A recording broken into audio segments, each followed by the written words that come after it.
a lot of visual aids. You know, a lot of children are I'm an extremely visual person. Try to keep the general noise level down during directions or introducing new information. You provide preferential seating that allows frequent monitoring of comprehension. I have a little boy who has all the signs of autism, but his parents don't want him to be labeled that, and nobody wants to. He doesn't like. I guess he's like borderline. But he has a lot of those characteristics, and the teacher does a lot of things to modify him in the class, to modify her teaching methods in the classroom. And he is doing so much better, or like he was last semester, you know. And it's because we were both working together, too, and because he got a lot of prizes. You know, he deserved them. He worked hard. So, yeah. And every time he went in, all the little kids would be like, "What'd you get now?" Let's change his name to Tommy.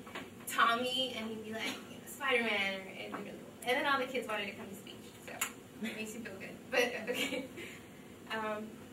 You present academic material in a number of different ways. Like I mentioned, a lot of teachers are using a lot of different. I mean, they have like projectors in their classrooms now and all this fancy stuff. Yes, which I didn't have.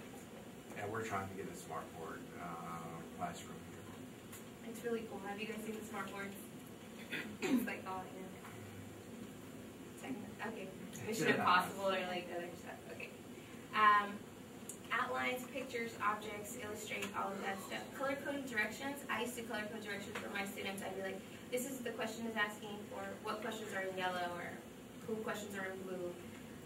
And it works. It works for the color coding works really well as long as the child's not colorblind. That is true. Maybe not work well on a dog or a child is colorblind. Yeah, exactly. Okay. Vocabulary. You pre-teach key vocabulary. You can also give the key vocabulary to the speech path, and maybe they can target some of the words in the session. You specialize the vocabulary needs that can be shared with the speech pathologist at appropriate time. So it's really good to meet with the teachers and also what you have up there, figures of speech, maybe. Oh yes. That's a big one. Is it really raining cats and dogs? Where are the cats? Where are the dogs? Yeah. No, it's not.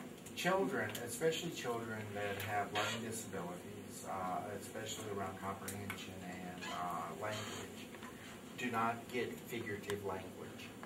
They're very concrete. That have autism or Asperger's are incredibly concrete. And we as people have this natural tendency to be smartasses.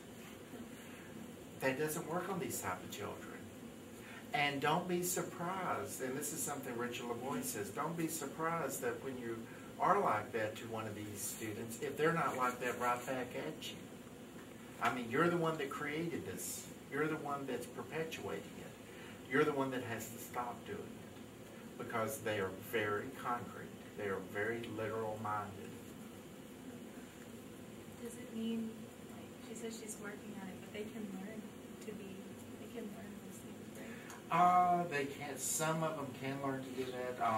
Learning abstraction, which is really what figurative speech is a very, very difficult thing, and a lot of just general ed people never get it.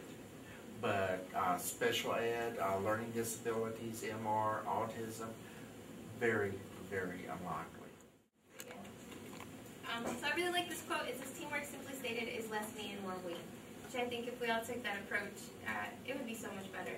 There's a lot of negative, I don't know if you guys have heard of speech pathology or any other services in the school districts, but I've had a lot of parents tell me it doesn't work, or it's not worth it, or my child isn't getting any attention and services. But I think if we work together, we have the ability to make a bigger difference. And it's like Julie says, stay out of the teacher's lounge. Stay out of the teacher's lounge? Yeah. The teacher's lounge shirt? I mean, they shirt. What? No. Well, a lot of the teachers' lounges have people in it that just like to criticize and complain and gossip.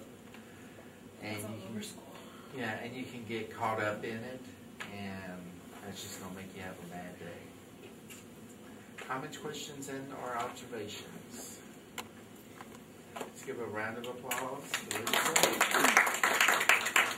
You did a good job.